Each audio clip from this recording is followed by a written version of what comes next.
Hi everyone, Kenfinity here, and here's my review of Bulletproof Monk, directed by Paul Hunter, starring Young Fat Chow, Sean William Scott, Jamie King,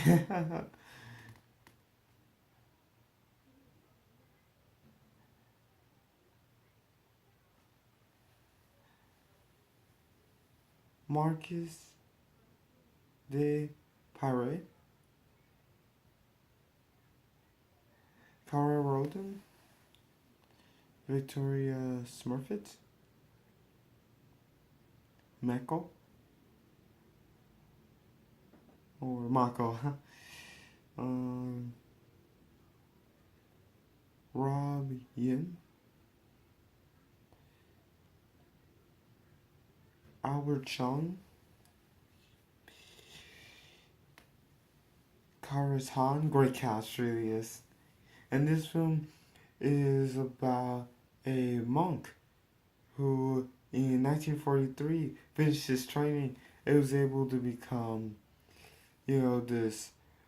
Well, in this film, when a monk completes their training, there's one that when he completes his training, you know, well, when a monk completes his training, like, they're next in line to become an immortal monk, a protector for all future monks and for peace in general and everything. Oh, yeah, so we see them at their temple in China, and of course it's in the mountains, completely safe and secure and everything. And so he gets to become the next. They don't call them bulletproof monks technically, but technically he is bulletproof. He is mortal, and so he becomes the next bulletproof monk. And there's this ancient scroll. Let's read from it, and really chant it. And also, it's tattooed on his body too.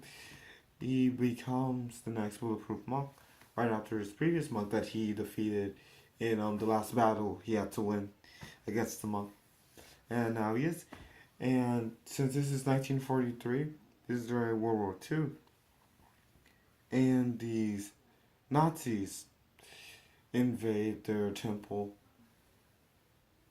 Oh, yeah, like the entire mountain that they live on.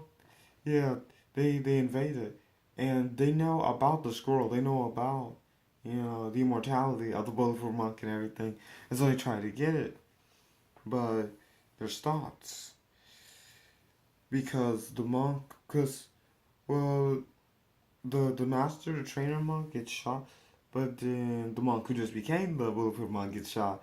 But he's okay since he's immortal. And then he falls, then he jumps off the mountain and lands into the water, into the ocean.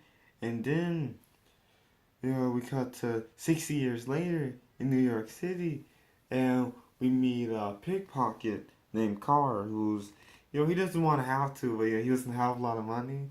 And so he has to pickpocket for now. He doesn't want to have to pickpocket though.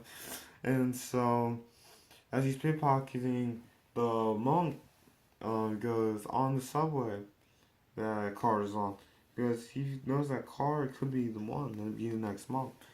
And so, as Carr passes him by, he pickpockets out the monk's satchel that he has. And so, are stopped by the street toughs.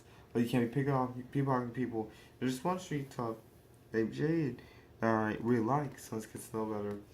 And while this is going on, right after he leaves the subway, he meets the monk who follows him back to where he works at this movie theater called the Golden Palace, where the monk introduces himself.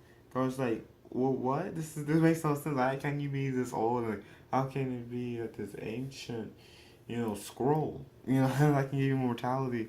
And while this is happening, one of the Nazis who invaded, their temple, has been researching ever since, to find out where is the scroll, and he has a granddaughter who's helping him to get the scroll back, to get the scroll, never had it, to get the scroll, so that he can be immortal, and that he can be young again, because there are always because he keeps you young, it doesn't go past that time that you were in, so has to get it back, but of course they're stopped by the monk car, and Jade comes around to help him. Because at first she's with these street toughs, but she comes around helping him. I want to say exactly how, but they defeat the Nazi and his granddaughter, and all these people that are helping him.